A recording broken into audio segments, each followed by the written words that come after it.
په هر وخت کې په هر انسان باندې لازم ده چې هغه د خپل ټول منځونه په جماعت کې په جمع سره ادا کړي. هر هغه زموږ مسلمان ورور چې هغه په مانځه باندې مکلف دی، حد بلوغ ته رسېدلی، نو په هغه باندې دا لازمه ده چې لاړ شي جومات ته او د خپل مونځ په جومات کې په جمع سره ادا کړي. د محمد رسول الله صلی الله علیه وسلم په احادیثو کې همدارنګه د الله رب العزت په کلام کې د مانځه په جمع ادا کولو سره ډیر زیات تاکید راغلی دی. الله رب العزت فرمایي ورکعو مع الراکعین، تاسو رکوع کوئ سره د رکوع کوونکو. روح المعانی لیکي چې د رکوع نه مراد مونځ ده، یعنی مونځ په جمع سره تاسې ادا کړئ. او د حضرت ابو هریره رضی الله تعالی عنه مرفوع حدیث دی. هغه فرمایي چې قال النبي صلی الله علیه وسلم لقد هممت ان آمر المؤذن فيقيم ثم آمر رجولا يؤم الناس ثم آخذ شعلا من نار فأحرق على من لا يخرج إلى الصلاة بعد. حضرت ابی هریره رضی الله تعالی عنه فرمایي چې محمد رسول الله صلی الله علیه وسلم فرمایلی دي. دا حدیث ده چې بخاري روایت کړی. محمد رسول الله صلی الله علیه وسلم فرمایلی چې ما اراده وکړه چې زه مؤذن ته حکم وکړم چې هغه اقامت ووایي، بیا زه چاته حکم وکړم چې خلکو ته مونځ ورکړي او زه هغه خلکو پسې ورشم، یا هغه خلک په اور سره وسوځم چې د آذان نه پس هم مانځه طرف ته او جمع ته نه راځي. د محمد رسول الله صلی الله علیه وسلم دومره ډیره زورنه د جمع د واجب کېدلو دپاره لوی دلیل دی.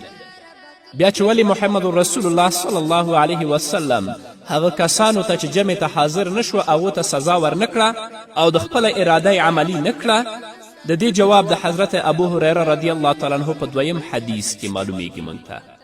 چې ابي هريره رضی الله تعالی عنه فرمایي عن النبي صلی الله علیه وسلم قال لولا ما في البيوت من النساء والذرية أقمت صلاة العشاء وأمرت فتياني يحرقون ما في البيوت بالنار.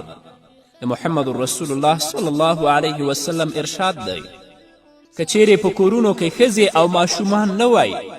نو ما به د ماسخوتن مونځ ودرولی وای او خپلو ځوانانو ته به مې حکم ورکړی وای چې دوی په کورونو اور ولګوي، څوک چې د جمع مانځه ته نه راځي، خو هلته په کورونو کې ماشومان او ښځې دي. نو د بده مرغه نن موږ په کورونو کې پراته یو، حتی ځینې جوماتونه زموږ د کورونو په خوا کې دي،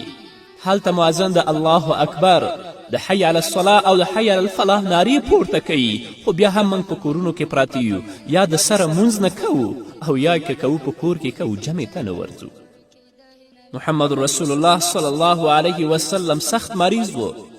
او د ژوند آخري ورځې او شپې وې. رسول الله صلی الله علیه وسلم به د دوو صحابه کرامو په مدد او په کومک سره جماعت ته او مونځ به په جمع سره ادا کوه. یو ځل یو صحابي ټوله شپه نفلونه وکړل او سبا ته پرې خوب غالب شو او د سهار مونځ ورڅخه پاتې شو. امیر المؤمنین حضرت عمر فاروق رضی الله تعالی عنه چې کله خبر شه نو هغه فرمایل که دې صحابي ټوله شپه خوب کړی وای، ټوله شپه ویده وای او د سهار مونځ په جمع سره ادا کړی وای، نو د ټولې شپې نفلونو نه به د دې د سهار مونځ په جمع سره غوره وای. یا زموږ دکانونه دي د جومات په خوا کې د اذان آواز اورو جمع ته نه ځو، یا کورونه هم دي د جومات په خوا کې د اذان غږ اورو او جمع ته نه ځو. او حال دا چې محمد رسول الله صلی الله علیه وسلم فرمایي صلاة الجماعة تفضل صلاة الفرد ب27 درجه، رواه البخاري. رسول الله صلی الله علیه وسلم فرمایلی دی چې د جمع مونځ د ځان ته مونځ نه 27 درجې غوره او بهتره دی. چې ته ځان ته مونځ کوې په خپل کور کې او په خپل دکان کې هغه یو مونځ دی، او که ته لاړ شې دغه مونځ په جومات کې امام سره په جمع سره ادا کړي، الله به ستا دا مونځ په 27 منځونو باندې حساب کړي. او یو بل حدیث دی اگر چې حاکم هغه ضعیف ګڼلی دی، خو لیکن په باب د فضائلو کې معتبر دی. رسول الله صلی الله علیه وسلم فرمایي هغه جومات چې هلته د خلکو ګڼه ګونه ډیره زیاته وي،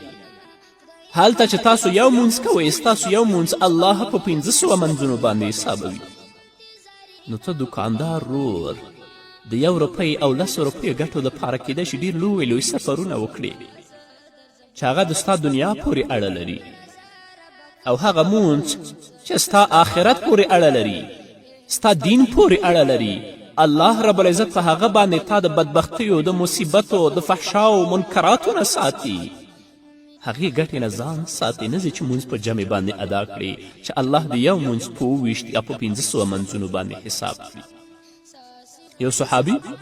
په نامه د حضرت عبدالله ابن ام مکتوم رضی الله تعالی عنه راغی رسول الله صلی الله علیه وسلم ته هغه لوند و او دا یې ورته وفرمیل چې یا رسول الله صلی الله علیه وسلم